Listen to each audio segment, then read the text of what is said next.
Gue ada nih kisah nyata yang mengerikan yang akan gue ceritakan kepada kalian semua. Dimana cerita ini akan membuat lo kaget, jijik, takut, dan kagum karena orang ini memilih terkenal dengan cara lain dan berhasil membohongi para juri untuk menjadi populer. Tapi sebelum kita ke detail kisahnya, ayo semua perkenalkan, nama gue Didis, gue dari Indonesia. Subscribe channel ini, nyalakan notifikasi bell supaya tidak ketinggalan video creepy misteri. Dan jangan lupa like, share sama teman gue juga supaya dia tahu video yang dapat membuat dopaminnya turun. Setelah sudah siap, mari kita bahas.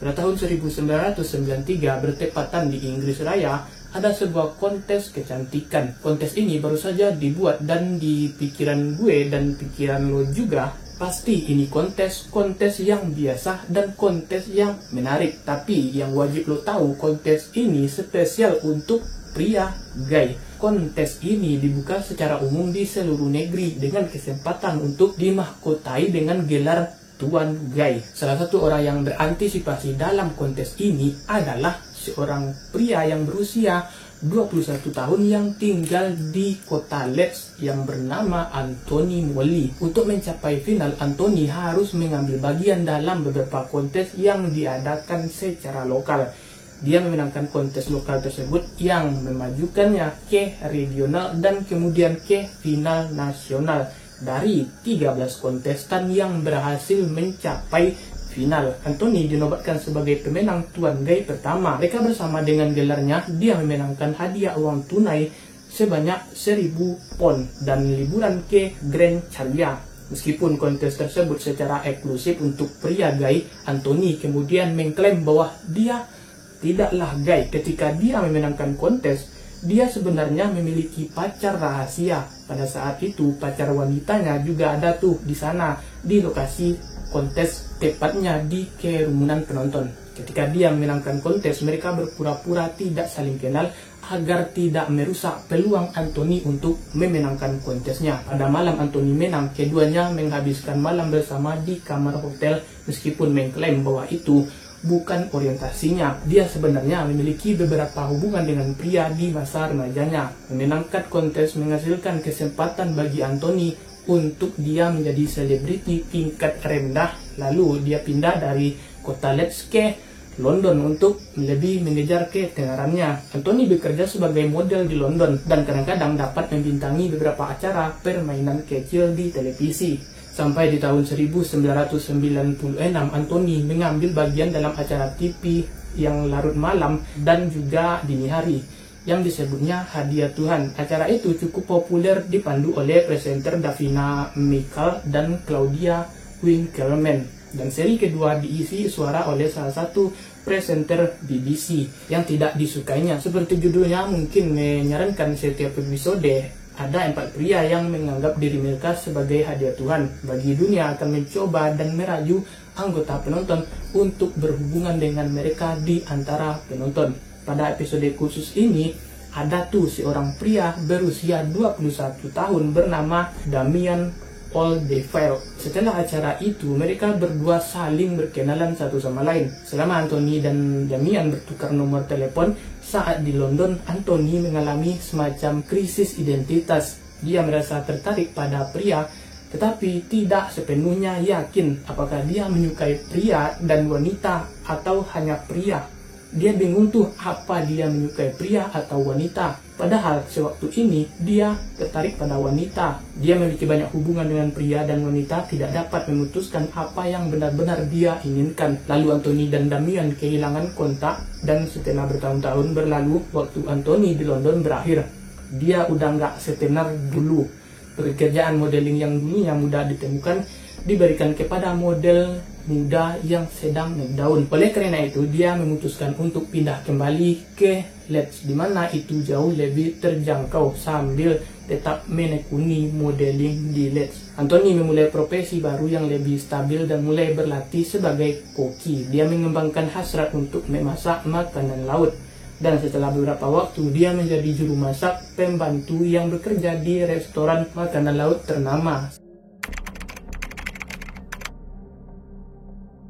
Saat Anthony kembali tinggal di Leeds, dia menghabiskan banyak malam di berbagai bar dan klub malam, mengembangkan reputasi sebagai seorang yang tidak bisa menahan diri untuk minuman. Mereka ada cerita bahwa Anthony, dia terkadang akan menjadi kasar dan membuat ancaman, bahkan jika dia tidak terprovokasi. Selama ini, Damian yang ada di acara BBC tadi merupakan pria yang berada di antara penonton ketika Anthony ada di acara TV God Gift. Dan dia juga tinggal tuh di kota Leeds. Damian juga tampil dalam sebuah episode God Gift tak lama setelah Anthony. Dia adalah orang populer di Leeds dan sering keluar bersosialisasi di klub dan bar, dan juga bekerja untuk majalah gay bernama Bad. Keduanya hanya bertemu sebentar sebelum berakhir di Leeds. Anthony memiliki beberapa hubungan yang serius. Dia bersama seorang yang bernama Sean selama 5 tahun dan juga menjalin hubungan dengan seorang wanita yang berlangsung selama 3 tahun. Kedua hubungan ini gagal dan dengan karir modelingnya sekarang tampaknya berakhir gagal. Anthony mulai minum lebih banyak pada tahun 2008. Anthony dan Damian mendapatkan kembali kontak. Keduanya berbicara di telepon dan bertukar beberapa pesan. Anthony ingin mulai menemui Damian untuk melihat kemana arahnya. Dia juga memberitahu Damian bahwa dia ingin melakukannya perlahan karena dia masih tidak yakin tentang identitasnya. Pada tanggal 23 April 2008, Anthony mengundang Damian untuk minum-minum dan makan malam hidangan laut. Dengan ilustrasi ketat mereka untuk menghabiskan malam dengan perlahan. Keduanya minum bersama dan setelah mereka puas minum, mereka pun berjalan ke kamar tidur. Tapi Anthony akan menonton film Brokeback Mountain. Anthony akan mengklaim bahwa dia tertidur saat mereka sedang menonton film. Dan ketika dia bangun sekitar tengah malam, dia menyadari bahwa Damian berada di atasnya, melakukan suatu tindakan yang merupakan sesuatu yang telah mereka sepakati untuk tidak dilakukan. Dia menjadi marah dan kehilangan kendali. Anthony pergi dan mengambil pisau dan menusuknya ke leher Damian dan menyayatnya hingga memutuskan urat lehernya. Dia kemudian mulai dengan kejam menusuk leher dan dada Damian dengan kegilaan yang mengganggu. Setelah dia selesai, dia mulai menggunakan keterampilan yang dia pelajari dari pekerjaan di restoran dan mulai mengukir potongan kulit dan otot dari tulang Damian. Dia kemudian berjalan ke dapur berlumuran darah dan membawa potongan daging dari paha Damian. Dia mengambil wajan penggorengan, memanaskan minyak dan mulai menyiapkan daging menggunakan berbagai rempah-rempah dan bumbu-bumbu. Lalu menggorengnya, sebagian dagingnya dia memakannya. Setelah selesai sekitar pukul 2.30 dini hari, Anthony berjalan ke tempat makan terdekat sambil mengenakan gaun tidur yang berlumuran darah yang sama saat membantai tubuh Damian. Dia masuk dan memberitahu orang-orang di dalam bahwa dia baru saja membunuh seorang yang mencoba memaksakan diri padanya dan mereka harus segera memanggil polisi. Lalu tak lama kemudian polisi tiba di tempat kejadian dan segera menangkap Anthony. Penyelidik masuk ke dalam rumah dan disambut dengan pemandangan yang benar-benar mengerikan.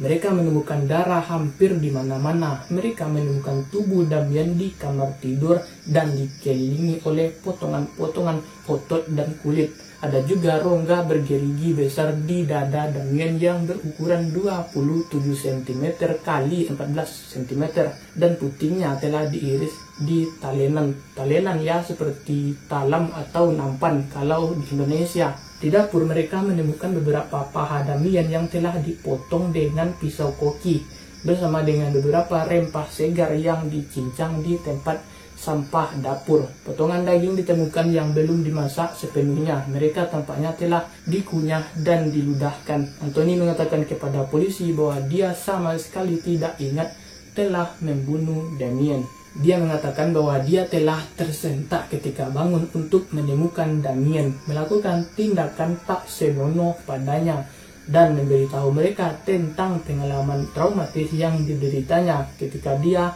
masih muda. Anthony didakwa dengan pembunuhan dan persidangan akan segera dimulai. Selama persidangan, polisi mendengar tentang beberapa masa lalu Anthony dan ternyata dia dikenal agak kasar. Sebelum pembunuhan itu terjadi, mantan pacar Anthony selama 5 tahun yakni Shane maju tuh dan berbicara tentang insiden yang sangat mengganggu yang terjadi. Ketika mereka bersama, Shane mengatakan bahwa dia dan Anthony telah terlibat pertengkaran sengit di suatu malam karena beberapa masalah uang yang mereka alami. Akhirnya keduanya berhasil menyelesaikan masalah, atau setidaknya itulah yang dipikirkan Shane. Setelah pertengkaran selesai, Anthony bangkit dan pergi ke dapur dan kembali sambil mengacungkan pisau daging yang sangat besar. Shane mendongak untuk melihat Anthony datang ke arahnya dengan cara yang agresif. Untungnya bagi Shane, Anthony terlalu banyak minum pada malam itu dan ketika dia akan menyerangnya, dia terjatuh, memberi Shane kesempatan untuk berlari keluar dan melarikan diri. Shane khawatir untuk dirinya sendiri dan juga Anthony, jadi dia menelpon pihak polisi dan ambulan. Ketika ambulan tiba, mereka bertemu dengan Anthony yang mengarahkan senapan angin dari jendela lantai atas. Dia meneriakkan berbagai ancaman dan menyuruh mereka pergi. Seorang pria lain juga maju dan mengklaim bahwa suatu kali di sebuah klub malam, Anthony mencengkram lehernya tiba-tiba dan mengatakan kepadanya bahwa jika dia mau, dia akan dapat membunuhnya dengan tangan kosong. Pria yang ditangkap Anthony telah mendengar tentang reputasinya karena menyerang ketika dia mabuk. Banyak yang tahu untuk tidak berbicara dengannya atau pulang bersamanya. Anthony memberikan versinya tentang kejadian malam itu dan dia menjelaskan bahwa dia ingin melakukan sesuatu dengan perlahan dan bahwa Damian telah mengkhianati kepercayaannya. Dia mengatakan kepada pengadilan bahwa dia tidak dapat mengingat serangan itu dan bahwa dia masuk ke autopilot dalam pernyataan yang sangat mengerikan. Dia berkata, "Saya bisa mengatakan pada suatu saat tubuh Damian baru saja menjadi sesuatu yang akan saya hadapi di tempat kerja. Sepotong daging itu satu-satunya hal yang dapat saya pikirkan. Itu adalah tugas harian saya, mempersiapkan match." Polisi dan tim jaksa sangat percaya bahwa Anthony tahu persis apa yang dia lakukan pada malam itu dan bahwa semua hal ini telah direncanakan sebelumnya. Analisis tempat kejadian perkara menunjukkan bahwa Damian telah ditikam di bagian punggungnya yang saat dia menghadap ke belakang dan kemungkinan besar tidak tahu serangan itu akan terjadi. Tidak ada tanda-tanda perlawanan. Anthony dievaluasi dan Profesor Nigel Exman, seorang psikiater forensik, dia mengatakan kepada pengadilan bahwa Anthony mungkin telah menderita kilas balik oleh penyakit SA yang dideritanya ketika dia masih muda yang dapat menyebabkan pembunuhan itu terjadi. Psikiater forensik lainnya tidak setuju, yaitu Dr. Patrick Quinn yang mengevaluasi Anthony dan dia sangat percaya bahwa ceritanya adalah rekayasa. Dr. Quinn mengatakan bahwa dia tidak berpikir bahwa Anthony menderita penyakit mental apapun dan bahwa dia tidak pernah menyebutkan kilas balik apapun. Selama 2 penilaian yang mereka lakukan bersama, dia percaya bahwa akan ada gejala lain bersama dengan kehilangan ingatannya. Jika dia benar-benar berada dalam keadaan disosiatif, tim penuntut juga berpendapat bahwa cerita Anthony dibuat-buat dengan alasan bahwa jika ini benar, pembelaan diri terhadap dirinya sendiri. Mengapa dia merasa perlu memotongnya, memasaknya, dan memakannya? Mereka berpendapat bahwa ini hanyalah fantasi gelap dan bengkok Anthony dan satu hal yang dapat dia penuhi. Sampai pada tanggal 17 Oktober 2008, Anthony dinyatakan bersalah atas pembunuhan Damian. Dia dijatuhi hukuman penjara seumur hidup dengan masa hukuman minimal 30 tahun. Saat hakim menjatuhkan hukuman kepada Anthony, dia membuat pernyataan. Dia mengatakan ini adalah salah satu pembunuhan paling mengerikan yang pernah dia temui. Anda tidak hanya membunuh korban, Anda dengan memotong-motong tenggorokannya dan menusukkannya, tetapi Anda juga memotongnya, memasaknya, dan memakan sebagian tubuhnya. Sebelum kasus ini telah mengaitkan perilaku ini dengan kesalahan yang sudah lama berlalu. Ketika hukum dijatuhkan, ada tepuk tangan dari galeri publik dan teriakan pembunuh. Ketika mereka bertepuk tangan dan berteriak, Anthony berdiri di dermaga dengan kepala tertunduk. Saat dia dijatuhi, dia begitu santai dan ramah sehingga mengenal Damien. Selama 5 menit seperti mengenal Damien sebagai teman di halaman Facebooknya. Dibuat setelah pembunuhannya bagi mereka yang mengenakannya untuk berbagi gambar ratusan orang yang mengenalnya, meninggalkan pesan dan foto yang menunjukkan betapa populernya dia. Kemungkinan besar Anthony tidak akan pernah dibebaskan dari penjara karena sifat pembunuhannya yang sangat ekstrim. Dia berada di jeruji besi, tempat dia seharusnya berada. Di penjara dia saat ini memiliki pekerjaan di dalam situ. Anthony bekerja sebagai koki penjara, memasak dan menyiapkan makanan untuk narapidana lainnya. Dan itulah kisah tentang pria gay, tapi tidak menyukai pria. Menurut gue Anthony ini rada-rada agak gila karena kelakuannya ya demi terkenal. Padahal dia tidak gay, tapi salut buat Anthony berani membunuh pria gay. Sekian video ini gue bahas. Jika kalian gay, silahkan komen di bawah ini. Gue pamit dan see you on the video. Bye bye.